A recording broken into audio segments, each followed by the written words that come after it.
job, and I thought she was fabulous. And through a series of events, I began managing her. And as soon as I started managing her, her career took off like a rocket. You know, just fortuitous, I guess. And we became very, very successful. And through managing Bet, I started producing shows on Broadway where I won the Tony, and I produced a television show where I won the Emmy with Dustin Hoffman and Bet, you know, and then I produced The Rose for her, where she got Academy Award nominations. Wow. And then that led me to producing Trading Places, which everybody knows. You know, I think it's the best Eddie Murphy movie. Well, it's a good one. I don't know if it's the best, but it's a really good one. And I'm very proud I made that movie. And so in my mind, I feel as if I've made a classic comedy in Trading Places, a classic musical in The Rose, and a classic documentary in Freedom to Fascism. You know, so I'm very proud of my work that I've done as a filmmaker. Back in the late 80s, I was a pretty big silver trader and gold trader. And I don't think I've ever told this story on tape before. I was a pretty big silver and gold trader. And I always paid my taxes, and I took what was a legal tax deduction on my silver trades. And a few years later, I think it was 88 or 89 or something, the IRS claimed that what I did, and other people did as well, was now illegal. We couldn't do it anymore. But they made it retroactive.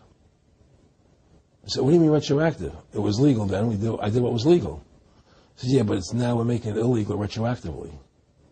And that's not good. So you owe us $600,000 or $800,000. For what? It was legal. How could you make something retroactive? Change the law backwards in time. It makes no sense. Well, we're doing it. And so everybody said they can't do that. So we went to court, a class action lawsuit. And the judge agreed with the IRS and said they could do it retroactively.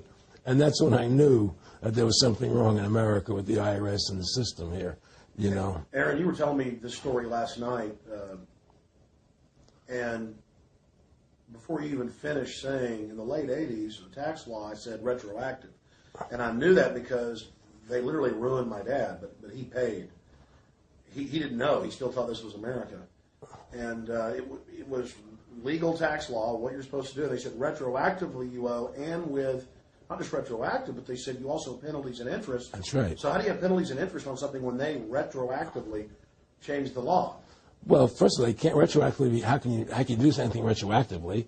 Penalties and interest are a farce. The whole thing, because they do whatever they want to do. And that's when I realized America is not America. It's not the land that I was taught it was. Because they can do whatever they wish to do. And there's nothing the citizen can do about it. Now, you've made America Freedom to Fascism. I want to walk through that film, and I want to encourage everybody out there to get a copy of it on DVD. It was also in theaters around the country, and I think the best film out there on the Federal Reserve and the IRS and the whole banker scam, and I want to discuss that with you here. But I wanted to go back a little bit to the point that we discussed last night, where you don't advise people to not pay. And I do the same thing. People say, well, wait, you're saying it's a scam, but you're saying go ahead and pay it.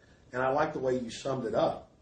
Well, it's really fairly simple. I mean, since making that movie, you know, many people come to me and ask me whether they should pay their income taxes or not, you know, and I never advise people not to pay.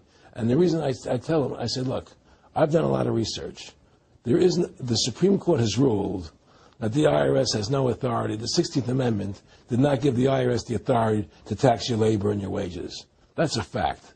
All right, the Supreme Court is the law of the land, you know, and the IRS does not trump the Supreme Court.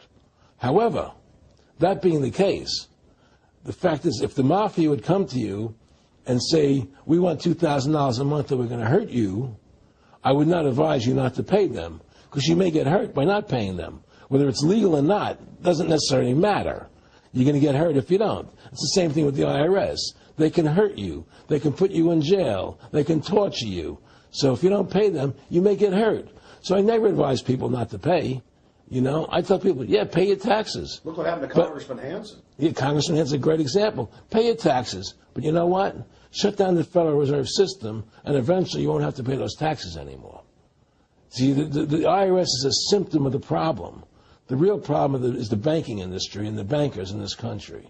That's where the real problem lies. That's the root of our problem. That's why we've lost America, okay? So, yeah, pay your taxes, because if you don't pay them, you might get hurt. And I've heard all the arguments, what tax protesters say and so on and so forth. And I don't call them tax protesters. I call them the tax honesty movement, because they're being honest, at least. But the fact of the matter is, you're being forced, you're being compelled to pay it, because you're facing jail sentences, you're facing time, you're facing corruption of the courts if you don't pay, right? And so you pay it, because just like you'd pay the mafia. But with the mafia, at least you have the government to call and try and help you to get past the mafia, to protect you. Here you have nobody to protect you. The American people are living in a matrix. They don't understand the truth of how things are working in this country, And let me give you an example of what I'm talking about. The very fact is that if you ask 100 people on the street, what kind of government is America supposed to be? 99% of them will tell you a democracy. America is supposed to be a democracy. But that's a lie. That's an illusion. The word democracy is not written into the Constitution at one time. It's not in the Bill of Rights. It's not in the Declaration of Independence. The Founding Fathers hated the idea of a democracy. They thought it was the worst form of government there is. And I agree with them. Because in a democracy, 51% of the people control 49% of the people. If you're part of the 49%, you're not free. America was founded as a constitutional republic. And in that constitutional republic that we have, 99% of the people can't take away the rights of 1%. You have your rights because you were born with them. You have God-given human rights that nobody can take away from you. The government, the majority, no matter who they are, I can't take away your rights. And that's what our founding fathers gave us.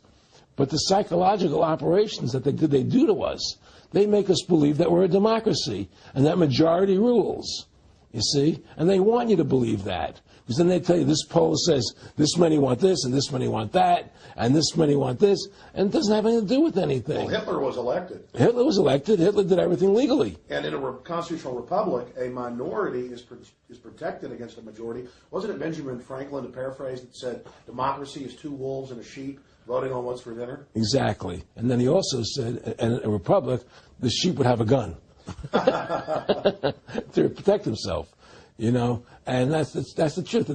America's not a democracy, but you ask the most intelligent people what form of government America is supposed to be, they'll say a democracy. Because that's what they've been brainwashed. They've been psyoped into believing that. They believe that we're in Iraq. They believe we're in Iraq to promote democracy. The word democracy, you hear George Bush saying democracy means freedom. No. Democracy equals New World Order. Democracy equals slavery. The word democracy is not synonymous with freedom. It's the opposite of freedom. Democracy is the worst form of government you can have because it's a majority rule. And the government can tell you exactly what they want to tell you to do because the majority wants it. I don't care what the majority wants. I live my life as I choose. And if I don't commit violence, theft, or fraud against another human being, I can live my life as I wish. That's my choice.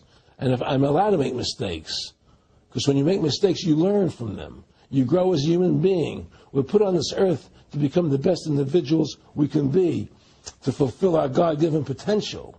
Right? We're not here to put on this earth so that the government can tell us how to live our lives and what we must do. We put into these systems and these paradigms. No. The same thing in health. If you're sick, you have to have a certain protocol. Nonsense. Be individuals. Think for yourself. Have critical thinking. And so what's happened is that because they've taught everybody that we're a democracy, which is not true, so then in 1913, they bring the Federal Reserve System into being. Right? And now you have this Federal Reserve System, which then in 1913 got the right to create money for the government. When before that, the government created its own money. Now the government, when it needed money, had to borrow it from this private bank called the Federal Reserve, which is a private bank owned by individuals, incorporated in Delaware. And so what happens is now the government